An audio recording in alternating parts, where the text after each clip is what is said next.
Hi, I'm Claire, and I'm 34 years old. Let me tell you about the time I decided to get back at my mean mother-in-law who was determined to make my life miserable.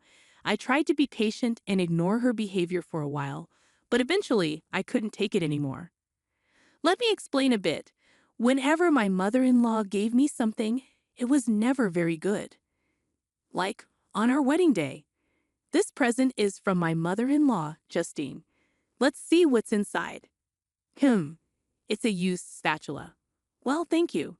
And on my 31st birthday, Justine, you really shouldn't have. What's inside? Oh, what exactly is it? It's a shovel, dear. Ah, how nice. But it looks a bit old. It's a fixed-up shovel. I later discovered she took it from the neighbor's shed and gave it to me. Another time, when I hosted a dinner party, she brought the cheapest bottle of wine she could find. At that point, I wished she wouldn't bother doing anything for me at all. But what really bothered me were the times she insisted on cooking for me, only for the food to taste awful every single time. At first, I was understanding. Not everyone is a great cook, and that's okay. I thought it was the thought that counted, not necessarily the taste. But then I learned that the same dishes she made for me tasted amazing when she cooked for other people. After trying to convince myself otherwise for a while, I realized she was intentionally making my food taste bad. Claire, try my casserole. I made it.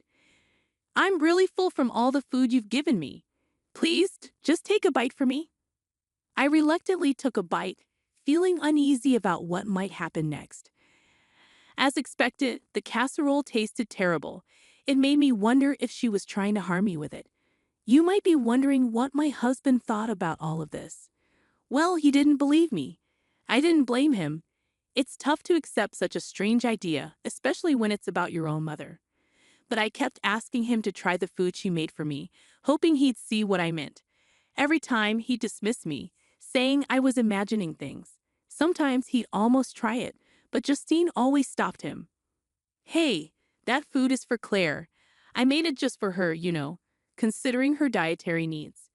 Yes, I have specific dietary needs because I'm a vegetarian, but I married into a family that loves their meat.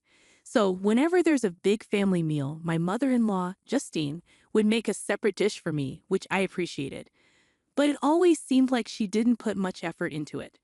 After realizing she was messing with my food, I tried to understand her. Maybe she was upset about having to make a special dish for me. But that didn't explain why she gave me terrible gifts all the time.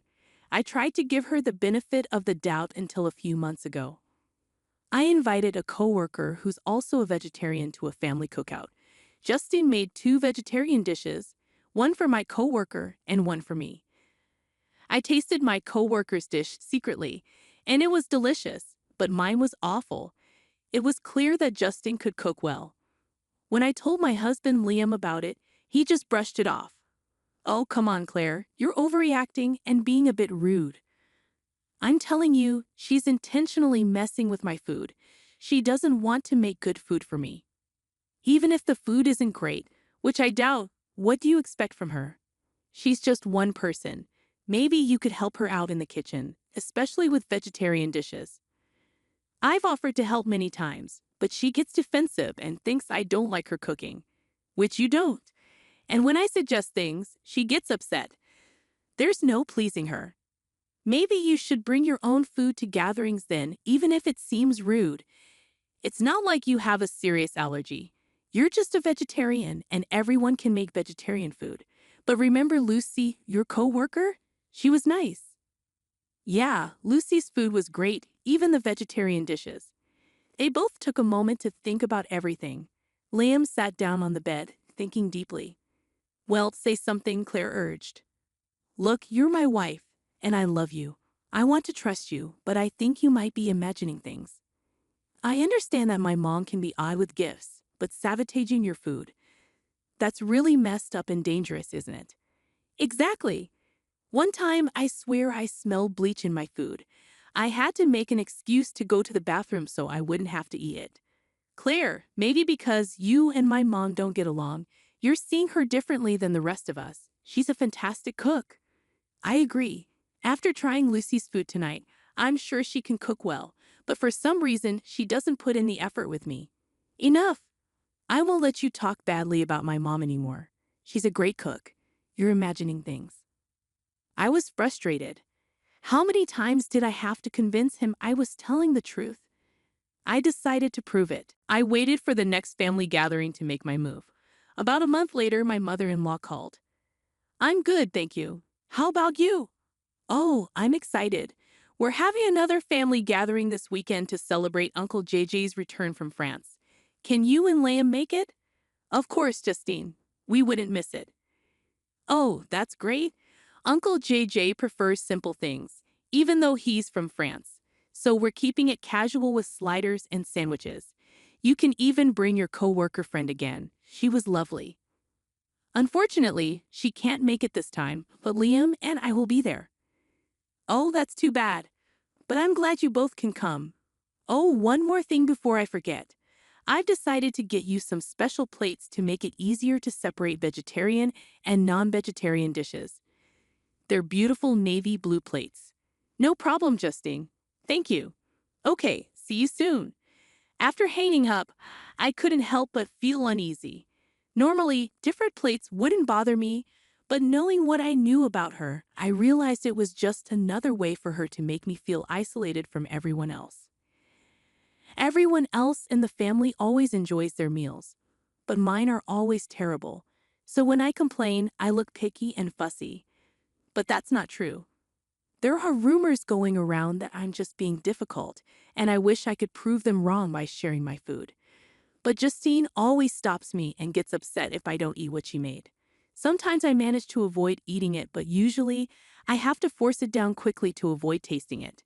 Whenever I visit, I dread it and can't wait to leave and make my own food. But this weekend was different. I was excited because I had a plan to show everyone that I wasn't making things up.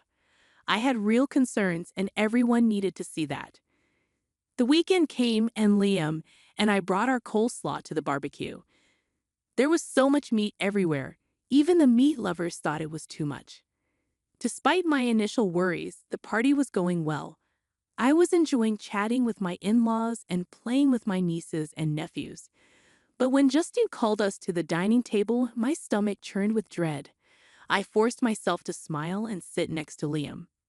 You see, Claire, everyone's having fun. Why can't you relax? Mom put a lot of effort into this. Maybe if you had a better attitude, you'd enjoy the food. I was tired of Liam's lectures. He had no idea what it was like dealing with his mom's awful cooking. But I had a plan. Justine brought out the food, and my plate, as promised, was navy blue. It stood out among the white plates on the table, but I didn't care. I was ready for my revenge. As everyone sat down to eat and grace was said, I suddenly exclaimed, "Oh my goodness, is that a snake?" People were startled and chaos ensued. The kids got excited and wanted to see the snake, while the adults sprang into action, with the women leading the children inside and the men cautiously checking out where I pointed. While everyone was distracted, I followed behind the women, glancing back at the dinner table. Luckily, all the food looked similar, so it was hard to tell which plate was which. That's why my mother-in-law made a special plate for me, so she could tell which one had the bad food. As people started to come back from checking for the snake, I quickly swapped the sandwiches from my plate and Liam's. Just as Justine was coming back outside, Liam told her it was a false alarm and the snake was gone. As everyone returned to their seats, there was a sense of excitement in the air, despite the false alarm. People enjoyed the rush of adrenaline, even the elders. They settled back into their seats, and I apologized, saying, "Sorry, everyone. I must have misjudged the ground. Please excuse the disturbance." Everyone took it well, not too bothered by the interruption. "No problem, dear. It's better to be safe than sorry," someone replied, and everyone seemed to enjoy the little thrill of the snake scare. The mood shifted when Liam took a bite of what he thought was his sandwich, but it turned out to be my vegetarian one. "It's wild," he said before biting into it. Suddenly, he stopped and everyone's attention turned to him. He gagged and spat out the sandwich. "Ew, this is awful." "Liam, that's so rude," Justine scolded him. "I put so much effort into these dishes. Justine protested as everyone began to eat their food, enjoying the delicious flavors. They started questioning Liam about his reaction. Even Uncle JJ, who usually stayed quiet, said it tasted fine to him. I don't know, guys. The food just tasted weird to me for a moment. Sorry, Mom. I didn't mean to be rude. Maybe it's a new recipe. Let me try again. Liam attempted to take another bite, but he started gagging before it reached his mouth. Justine was getting flustered and complained about Liam's rudeness. Mom, I'm sorry, but I can't eat this. There's something wrong with it. Except it's not, I added, and everyone looked at me, surprised by my statement. It was then that Liam noticed I hadn't touched my food. Babe, why aren't you eating? Because it has meat in it, I admitted. The table fell silent, and I saw understanding dawn in Liam's eyes. Mom, have you been messing with Claire's food? Everyone exclaimed, shocked. Justine started shouting in response. Liam, I don't know what's gotten into you. Maybe it's your spoiled wife who convinced you, but I won't stand for this. Apologize now. No, Mom, it's your food that's spoiled. Claire was right, Liam declared. He handed his sandwich to Uncle JJ, who almost threw up after trying to take a bite. Justine's eyes turned to me, filled with venom. What have you done? She hissed. I should be asking you the same thing. You've been sabotaging my meals every time I come here, making me miserable. I confess to everyone. I'm sorry for lying about the snake, but I needed a distraction. Justine has been poisoning my food since I joined this family. Everyone gasped in shock. It's true. I suspected it for a while, and I know I might have seemed picky, but try Justine's sandwich if you can stomach it, I urged. The sandwich made its way around the table, eliciting gagging and dry heaving from those who tried it. They advised the elderly and children not to eat it, and one person even considered going to the hospital due to the smell. Your move, Justine, I challenged. Okay, you got me. I was sabotaging your food, Justine confessed. Why would you do that? Because she hates me. She's always had it out for me since day one, Justine shouted. Liam suddenly looked ill. He vomited all over the grass and collapsed onto the patio sofa. Mom, what did you put in that sandwich? Liam asked weakly. Liam, Oh God, are you okay? That sandwich wasn't meant for you. I'm so sorry, everyone. Please forgive me, Justine exclaimed in panic.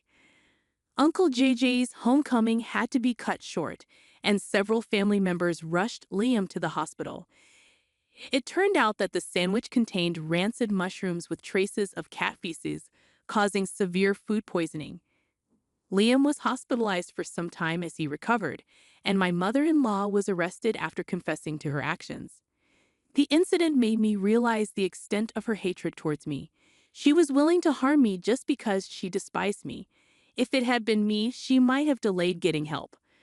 But because it was her son, she rushed to fix her mistake. However, it was too late. Thankfully, Liam recovered fully. During his hospital stay, he repeatedly apologized for not believing me about his mother's actions. His mother attempted to post bail, but the other family members refused, insisting she needed to reflect on her actions. Visitors informed me of her remorse and realization of her mistakes after seeing her son suffer. However, I couldn't accept her apology. It took seeing her son in pain for her to acknowledge her wrongdoing. For years, she never considered the harm she was causing. Who knows what else she put in my food? I endured it in silence, often getting sick and missing work to recover. After sharing this with my husband, he felt even more sympathetic towards me and promised to always believe me. I'm relieved I could impart 2 lessons. Always trust your spouse and don't mess with me, or you might end up in jail.